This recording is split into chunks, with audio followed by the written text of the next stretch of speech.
મહત્વના સમાચાર ઉપર નજર કરીશું। ગાંધીનગરના બહિયલમાં ડિમોલિશન કરાયેલી જગ્યા અંગે હવે નવા ખુલાસાઓ થયા છે। ડિમોલિશન કરાયેલી જગ્યામાં એક પ્લોટ ગોસ્વામી પરિવારનો જમીન માલિકે ખાલી પ્લોટમાં ઓરડી સાથે મકાન ભાડે આપ્યું હતું। દબાણકર્તાઓએ દબાણ કરી પ્લોટમાં 40 જેટલા મકાનો બનાવી લીધા, ત્યારે જમીન પર ગેરકાયદે દબાણની જમીનના માલિકે ફરિયાદ કરી હતી। ડિમોલિશન થતા જમીન માલિકે રાહતનો શ્વાસ લીધો, ત્યારે એ જમીન પચાવી પાડવામાં આવી। જમીન માલિકે ખાલી પ્લોટમાં ઓરડી સાથે મકાન ભાડે આપ્યું હતું।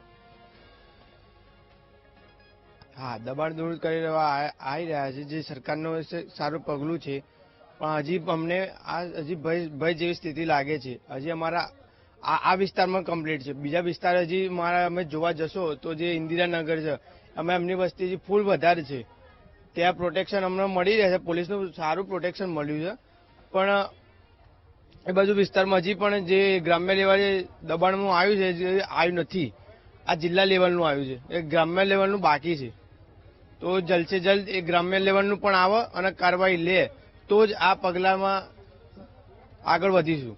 જે કંઈ પથ્થરમારો દબાણો થઈ એ બધું બહુ ખોટું થયું છે। આજ સુધી આટલા મને 75 વર્ષ થઈ, આજ સુધી આજ સુધી એવો બનાવ બન્યો નથી અને કોઈ કૃત્ય એમને કર્યું નથી, પણ ગમે કારણોસર એમને વચ્ચે આવો હુમલો કર્યો એટલે અમે પેલા ભયમાં આવી ગયા અને બંને બાજુ તમને ઘેરી લીધા। પણ તો થોડું થયું તો આજુબાજુના માણસો તો આવી ગયા બધા અને ગામના બધા ભેગા થઈ ગયા, એમને થોડું કરીને પાછા એમને પાડ્યા।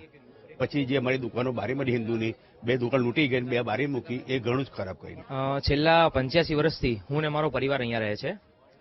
અમે પહેલા પણ જે કોમી હિંસાઓ થયેલી છે, જેમાં આવો દ્રશ્ય ક્યારેય અમે જોયો નથી કે અમારા બાપ દાદાઓ દ્વારા સાંભળ્યો પણ નથી, અને જે પ્રમાણેનું અત્યારે કૃત્ય થયું છે એ પ્રમાણે અહીંયા ગામના લોકો ઘણા ગભરાયેલા હતા। ગામની વસ્તીમાં 50% પહેલા હતી, 50% હિન્દુ અને 50% મોમેડિયન। અત્યારે હાલમાં વધતી જતી વસ્તી ગામની અને ગામમાં દબાણ, નોનવેજની દુકાનો, આ બધાને થઈને ગામમાંથી લગભગ 20 થી 30% જેટલા લોકોએ ગામમાંથી વસવાટ બદલી નાખ્યો છે। સિટીમાં, દહેગામમાં, અમદાવાદ, નરોડામાં ગયેલા છે। અમારો હિન્દુ ધર્મ અમને ભાઈચારો શીખવાડે છે। કોઈ પણ પ્રકારનું ન્યુસન્સ અમારામાં આટલા વર્ષોથી અમારા દ્વારા કરવામાં આવ્યું નથી।